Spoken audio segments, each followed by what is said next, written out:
hindi ko iniisip na payday ko. Before po is malakas akong uminom. Before po is chain smoker ako. Hi guys! Good afternoon sa inyong lahat dyan. Your OFW here in Taiwan. I'm Jirin Barnayha.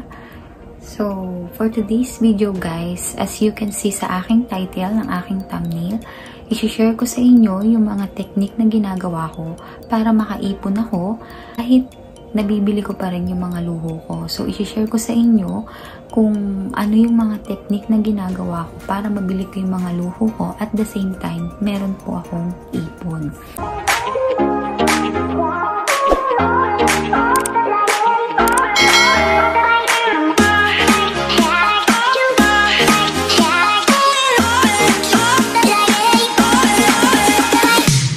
This video guys is a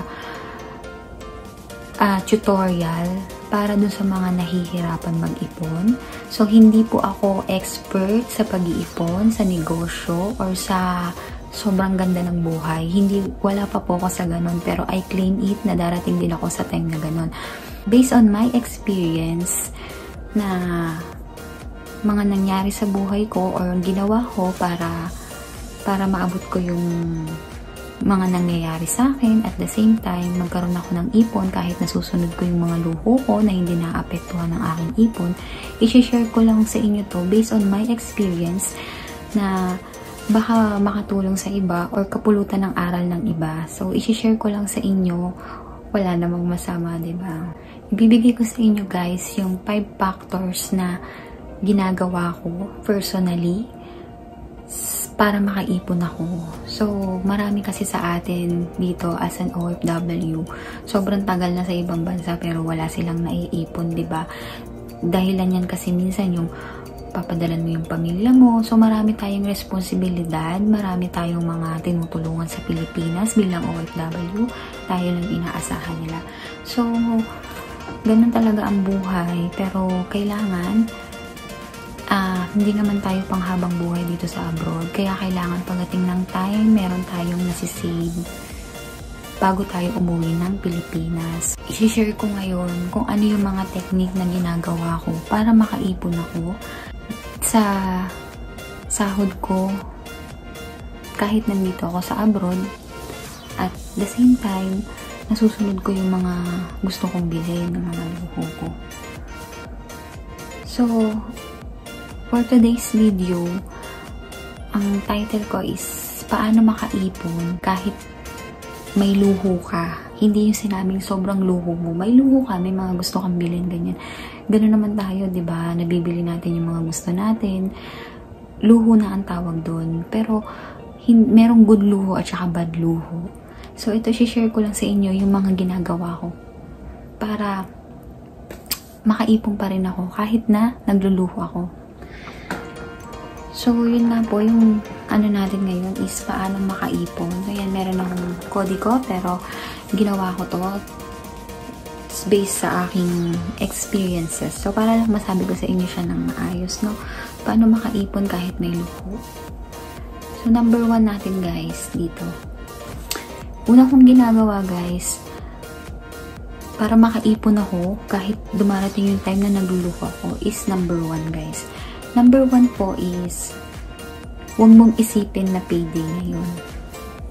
Ibig sabihin po, huwag mong iisipin na ngayon is 14th of the month is may sahod ka. Malaki ang sahod mo, pwede ka nang mamasyal, pwede ka nang gawin yung mga gusto mo, or bilhin lahat ng gusto mo.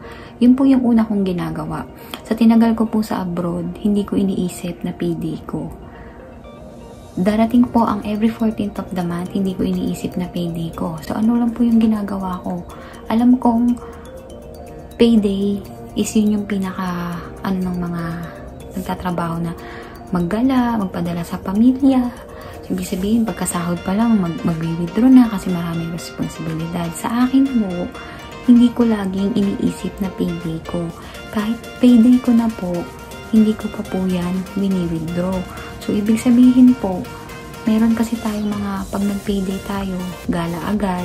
Pag nag-payday tayo, lakwatsa.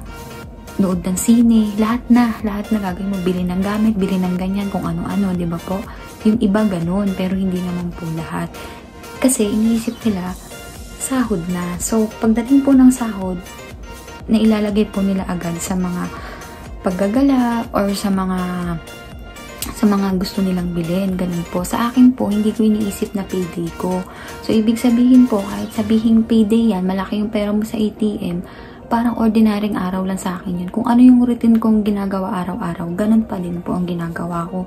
Hindi ako nagagala ng gala agad kasi nga payday, ganyan. Hindi po. Yun po yung una kong ginagawa. Yung pangalawa ko pong ginagawa is yung tigilan ang bisyo. Yes po, tigilan ang bisyo natin, lalo na sa alak at saka sa paninigarilyo. Kasi sa mahal ng alak dito, tsaka sa mahal ng sigarilyo, nakakasira din yun ng budget mo, ganyan. Imbis na isave mo na lang siya, pinambibisyo mo pa. Ano po ito disclaimer po to sa mga may mga bisyo ng pag-iinom at saka paninigarilyo Hindi ko naman po sinasabi na itigil nyo or perfecto ko pagdating sa ganyan. Actually po, backstory lang tayo. Before po is malakas akong uminom. Before po is chain smoker ako. So, nung tinigil ko po yan, nakatulong po siya sa akin sa pag-iipon ko. Kasi po yung pinangyosi ko, pinanginom ko, instead na dun siya mapunta sa bisyo ko, sinisave ko na lang po. Yun po yung ginawa ko noon. Tinigilan ko yung bisyo ko. So, number 3 ko pong ginagawa para makaipon is yung bigyan mo ng birthday yung mga luho mo. Ano pong ibig sabihin nun? Para po sa akin na isang maluho paminsan-minsan at may mga bagay na gustong gawin. Lahat po ng mga mamahalin kong gamit, lahat po ng gusto kong bilhin na may talagang value is meron po siyang birthday. Yes po, binibigyan ko siya ng birthday. Hindi po yung iisipin ko lang na gusto ko to birthday niya ngayon, ganyan-ganyan, bibigyan ko siya ng date. Hindi po. Ibig sabihin po sa akin ng birthday, ang birthday po is nangyayari isang beses sa isang taon. So, ibig sabihin po, meron ka pang chance na makapag-ipon para mabili mo yung gusto mo. Hindi yung lagi kang bumibili yung sahod mo. Hindi po ganun. Ang ginagawa ko po, yung mga mamahaling kong gamit, isang birthday niya lagi is November 2. November 2 po ng kada taon, dyan lang ako bumibili ng mga high value na gamit para sa sarili ko na gustong-gusto kong pinapangarap ko na. Yung kumbaga kahit pinapangarap ko siya tapos gusto ko siyang bilhin, ganyan, hindi ko muna ko siya bibilin kasi hindi niya pa kaarawan, hindi niya pa birthday. November 2 is pinaka-trademark na date po sa akin kasi yun yung time na nag-flight ako papunta dito sa Taiwan, which is 6 years ago na, going to 7 years ago na po. So, ibig sabihin po, ginagawa ko niyan, kada anniversary ko po dito, bumibili ako ng mga high value na item, yung talagang pinag-ipunan ko siya. Like katulad po nitong bracelet na to, ito ay nagkakahalaga siya ng 35,000 NT. Ito ay pang 5 years. 5 years ko rito sa Taiwan na regalo ko sa sarili ko. So, ganun po ang ginagawa ko. Bumibili ako tuwing November 2 kasi yun yung kinoconsider kong gift ko na sa sarili ko sa loob ng isang taon na pagtatrabaho ko dito, pagpupuyat. Bali, wala pa po yung November 2 na may isip na po ako, iniisip ko na ano bang gusto ko, ganyan-ganyan. Yun na yung pag-iipunan ko ng buong taon para pagdating ng November 2, meron akong pambili sa kanya. Isasakto ko pong November 2 ang bili ko sa kanya para yun yung magiging birthday niya. Ganun po yung ginagawa ko. So, nakakaiwas ako sa pagbili-bili ng mga gamit na wala pang panahon, ganyan, yung parang kahit masira budget mo, bibili ka ng gamit. Sa akin po, hindi. Binibigyan ko sila ng birthday, kaya naghihintay ako sa mga gamit ko ng isang taon bago ko siya mabili. Nakakatipid po ako, nakakapag-save po ako. Ibig sabihin po, nakakadagdag po yun sa ipon ko. Kahit sabihin mo, nagluluho ako. Bali, ang luho ko is once a year lang po. Ganun po yung ginagawa ko. Hindi po ito video ng para sa mga taong mahilig magluho na dinidiscriminate sila, ganyan-ganyan, o kaya na sinasabi kong mali yung ginagawa. Ito is advice lang po na based on my experience kung paano ako nakakaipon. Kasi struggle din minsan yan ng mga OFW nga po, diba? Marami po niyan, marami po. Number 4 naman po na ginagawa ko, palagi kang manood ng inspiring video and mga business video. Yan po ang hindi ko po kinakalimutan araw-araw na gawin. Kahit po pang umaga ako or pang gabi ako sa trabaho, basta umuwi ako ng dorm, maglalaan ako ng 1 oras na manood ng mga inspiring video, mga business video, mga business tutorial. Yan po yung lagi kong pinapanood kasi hindi ka lang namomotivate mag-business, nagkakaroon pa po ng idea sa utak mo na, dapat po pala ganito to, ganyan-ganyan, ganito yung gawin ko sa business ko, mag-try akong mag-business, dapat pala ganito yung proper na pag-iipon. So, ako po nag-iipon na ako, hindi pa ako nanonood niyan. Kaya lang, ang nangyari po kasi, kapag nag-iipon ka na, tas nagagawa mo sa sarili mo, tas medyo nakikita mo mabagal yung progress, hahanap ka ng paraan na, ano bang kailangan kong gawin, ganyan-ganyan, bakit ang bagal ko mag-ipon. So, dun kang magsisearch na sino ba yung magaling sa pag-iipon ng ganyan. Sinesearch ko sila hanggang sa nakilala ko sila, nakikita ko sila, napapanood ko sila, mas lalo akong namamotivate at nagkakaroon ako ng idea. So, ibibigyan ko po kayo ng top 3 ng mga nakasubscribe ako sa kanilang YouTube channel kasi nakakatulong yon sa akin financially na magkaroon ba ng direction yung buhay ko pagdating sa financial. So, una-una po dyan, isi-searching Kitan, yan, nakapalo po ako dyan sa kanyang YouTube channel. Lagi kong pinapanood yung mga vlogs niya para sa mga inspiring videos, mga investment, ganyan. So, ina-adapt ko siya pagka meron akong puhunan, pero napakaganda po na manood ka ng mga ganyan. Yan po yung pinapanood ko si Sir Ching Kitan, Ching Positive, at saka si Wealthy Mind Pinoy. Yan. Wealthy Mind Pinoy, lagi ko rin po pinapanood. Yan. 3 yan sila at saka si Dr. Gigi Sunga. Yan.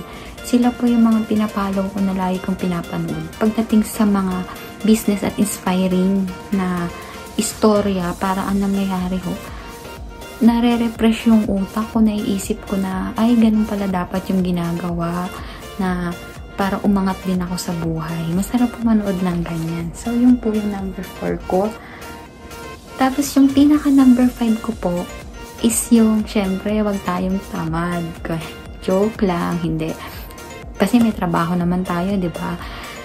Pinaka number 5 po na nakatulong sa akin talaga is yung magsisipag ka sa pamamagitan ng pagnenegosyo. Yes guys, kailangan natin magnegosyo. Hindi lahat ng tao para sa pagnenegosyo. Hindi lahat ng tao sanay magnegosyo. Hindi lahat ng tao alam kung paano magsisimula magnegosyo. At hindi lahat ng tao kaya sumubok sa negosyo kasi nga yung iba diba natatakot malugi, ganyan-ganyan. Pero promise guys, hindi natin malalaman na yung career natin sa pagbibusiness, hindi natin malalaman kung gaano ka-successful or magpipail ba siya kung hindi mo siya sinusubukan. Yun yung pinaka top 5 na nakatulong sa akin. Through business, yun yung nakatulong sa akin para maabot ko yung pinaka financial freedom ko na from may utang ako, nawalan ako ng utang, from lahat ng sahod ko noon, ginagastos ko pag kailangan ko magpadala hanggang sa kahit magpadala ako, hindi na naapektuhan yung sahod ko. From noon na nung nasa Pilipinas pa ako, pagka may naging emergency sa bahay, mangungutang ako hanggang sa naiahon ko na yung sarili ko sa ganun. And then, ngayon, hindi pa naman ako talagang sobrang yaman or successful sa ganyan, pero I can say na wala akong utang. I can say na nakaahon na ako sa ganyang sistema ng buhay ko na magkaroon ng problema sa family ko sa Pilipinas, magkaroon ng kailangan nila ng pera, kaya ko silang padalahan na hindi ko kailangan mangutang. Kasi po, may ipon ako. Yun po ang naging advantage nun. So, sana po makatulong sa lahat ng manonood ng video ko na to, yung tungkol sa pag-iipon. Ulitin ko lang po, hindi ako expert sa sobrang yaman kasi hindi naman talaga ako mayaman. Pero masasabi ko po na in case na umuwi ako sa Pilipinas, kaya akong maging stable. So yun nga guys, yun yung top 5 na ginagawa ko para magkaroon ako ng ipon kahit na nagluluho ako paminsan-minsan at mabili ko yung mga gusto ko, na gusto kong mga gadget, gusto kong nabibili ko sila pero meron sila laging tamang panahon. So, Hindi lang yan guys, sa mga ganyang technique natin magagawa yung pagkakaroon ng ipon. Siyempre, kasama pa rin dyan yung blessing sa atin ni Lord. Ako hindi ko naman makukuha lahat or hindi naman ako makakaahon sa kahirapan talaga at hindi naman ako makakaahon sa mga pagkakautang kung hindi rin ako binibless ni Lord. So, kailangan lang din natin siyang tulungan yung sarili natin na umangat, pero at the same time, binibigyan tayo ng blessing ni Lord God sa ating journey sa buhay. So, huwag pa rin natin kung kakalimutan na magpasalamat sa lahat ng blessing na natatanggap natin kasi lahat po ito ay galing sa Kanya. So, yun lang po. Maraming salamat po. Doon po sa mga bagong nanonood po ng video ko, huwag niyo pong kalimutan mag-like, share, and subscribe po sa aking YouTube channel para po updated pa kayo sa aking mga darating na video. And please guys, do subscribe po sa aking YouTube channel. Always share the love, share the blessing, and sharing is caring. Thank you po. Bye-bye. God bless.